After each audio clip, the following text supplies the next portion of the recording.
तो कैसे हैं मेरे दोस्तों, एक बार फिर से आप सभी का हम स्वागत कर रहे हैं आपके अपने YouTube channel polytechnic with Sachin and ज्ञान विद सचिन में।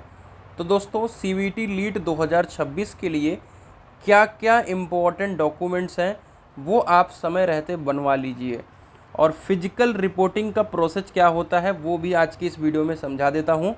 और अगर आपका डॉक्यूमेंट नहीं है तो आपके एडमिशन भी कैंसिल होने की संभावनाएं होती हैं। ध्यान से सुनिएगा, सारी चीज़ों को समझ लीजिएगा। चलिए बिना देरी के अपनी इस वीडियो की शुरुआत करते हैं। फर्स्ट ऑफ ऑल मैं आप सभी को बता दूं कि जीकप 2026 की काउंसलिंग शुरू होने वाली है 20 जून से। और आपको पता है मैं दूसरे चैनल पॉलिटेक्निक विद सचिन पे जीकप की काउंसलिंग को देखता हूँ।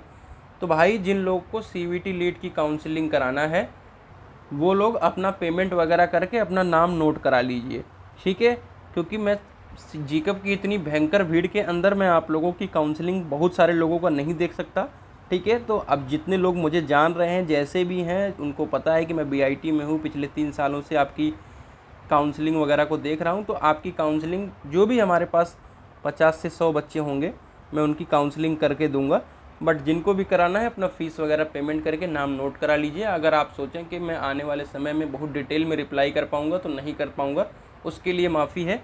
और इसीलिए मैं फिजिकल रिपोर्टिंग और डॉक्यूमेंट की भी वीडियो आज की इस सेशन में बता दे रहा हूँ। सीवीटी लीट की प्लेलिस्ट में सारी वीडियोस आपको देखने को मिल जाएंगी। तो डॉक्यूमेंट लिस्ट को समझाएंगे, उसके बाद हम फिजिकल रिपोर्टिंग को समझाएंगे। इसी डॉक्यूमेंट की लिस्ट के माध्यम से फिजिकल रिपोर्टिंग को एक्सप्लेन करेंगे, ठीक है। फिजिकल रिपोर्टिंग का मतलब है कि जब आप कॉलेज के अंदर पहुंचते हो आपके अलॉटमेंट के बाद, तो एक एक चीज़ को एक्सप्लेन करता हूं पहले आप सभी के साथ। फर्स्ट ऑफ ऑल आपका काउंसलिंग प्रोसीजर होता है जो मैं करूंगा आप लोगों का, ठीक है।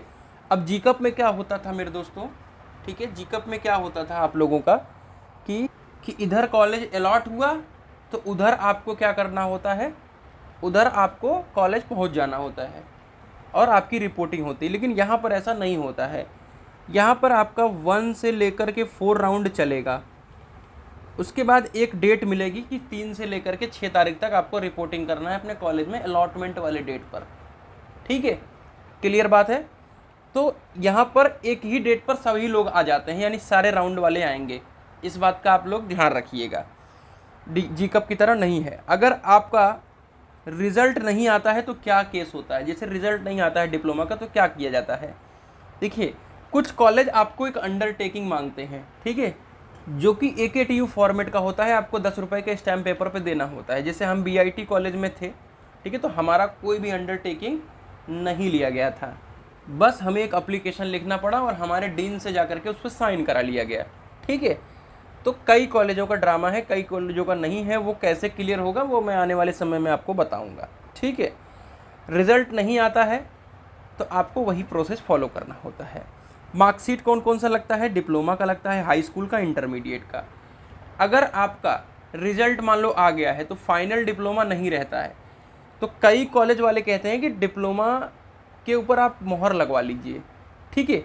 तो जब आप TC और CC लेने जाएंगे ना तो उस डिप्लोमा की मार्कशीट पे मोहर लगवा लीजिएगा। ये सब इंटरनल बातें बता रहा हूँ जो कि आपको बिना परेशान हुए एडमिशन लेने में मदद करेंगी, ठीक है भैया। क्लियर बात है। आपका कॉलेज अलॉटमेंट हो गया है और आपको रिपोर्टिंग करने के लिए ये सारी चीज़ों को फॉलो करना पड़ रहा है। आय प्रमाण पत्र पापा का लगेगा। अब चाहे स्कॉलरशिप हो चाहे आपका एडमिशन, आय प्रमाण पत्र पापा का लगाइएगा। निवास अपना, जाति अपना लगा लीजिएगा। तीनों प्रमाण पत्र का इंटरनेट वेरिफिकेशन अर्थात निर्गत प्रमाण पत्र यूज किया जाता है, ठीक है। क्लियर बात है। इंटरनेट वेरिफिकेशन निकाल लीजिएगा। आय प्रमाण पत्र का मैंने टेक्निक बताया था कि आप न्यू लगा लीजिएगा, क्योंकि आप 3 साल का बीटेक कर रहे हो। एक बार जो आय प्रमाण पत्र रजिस्टर कर देते हो वो 3 साल तक वैलिड रहता है। क्लियर बात है भाई, वो 3 साल तक वैलिड रहता है और जिससे आपको किसी भी करेक्शन वगैरह की समस्या नहीं आती है और आपको किसी प्रकार की कोई दिक्कत नहीं होती है। अब आधार कार्ड आपके पास नॉर्मली होता है AWS 1 अप्रैल 2026 के बाद का होना चाहिए, तो आप बनवा लीजिए, अभी आपके पास समय है। TC और CC कैसे मिलेगा, BTUP के ई सर्विसेज पोर्टल होता है। ई सर्विसेज पोर्टल आप कमेंट कर दीजिएगा तो हो सकता है मैं लास्ट ईयर वाली वीडियो को आपको लिंक कर दूंगा। ई सर्विसेज पोर्टल पे जा करके वहाँ पे आपको TC और CC का ऑप्शन होता है, उस पर क्या करना होता है, फॉर्म को फिल करना होता है। फिर कॉलेज को बोलोगे तो कॉलेज वेरीफाई करेगा और फिर 1 से 2 घंटे के अंदर वो आ जाता है और आपका वो वहाँ से डाउनलोड हो जाएगा। फिर कॉलेज का स्टैम्प लगवा लीजिएगा, वो वैलिड हो जाता है। सीट अलॉटमेंट लेटर आपको मिलता है जब आपका सीट अलॉट होता है, तो आपको एक seat allotment, provisional seat allotment letter मिलता है। सीवीटी का स्कोर कार्ड रहना चाहिए, सीवीटी का एडमिट कार्ड होना चाहिए। एंटी रैगिंग आपको ऑनलाइन बनवाना पड़ता है। जिनको भी एंटी रैगिंग में, जैसे केनाइटी सुल्तानपुर की बात करें, इसको तहसील से बनवाना पड़ता है केनाइटी वालों का, ठीक है, तहसील से। और अब मैं बीआईटी की बात करूं तो ऑनलाइन चल जाता है। तो जितने लोग भी ऑनलाइन वाले हैं सब अपने काउंसलिंग वाले नंबर पर, इस पे नंबर पे अपना क्या नाम है,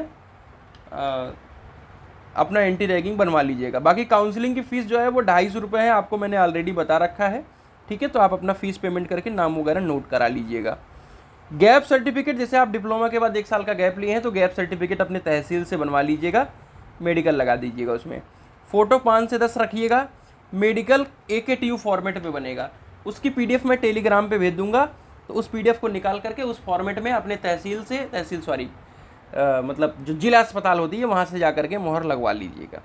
तो AKTU को लेकर के, डॉक्यूमेंट को लेकर के ये वीडियो थी आप लोगों के लिए, और आप लोगों को ये जानकारी भी देना था कि आप अपनी काउंसलिंग का नाम वगैरह नोट करा लीजिएगा और आपका फिजिकल रिपोर्टिंग कंप्लीट हो जाएगा। तो कैसी रही वीडियो कमेंट करके बताइएगा। मिलते हैं एक नई वीडियो के साथ, तब तक के लिए bye bye, tata, take care, love you all.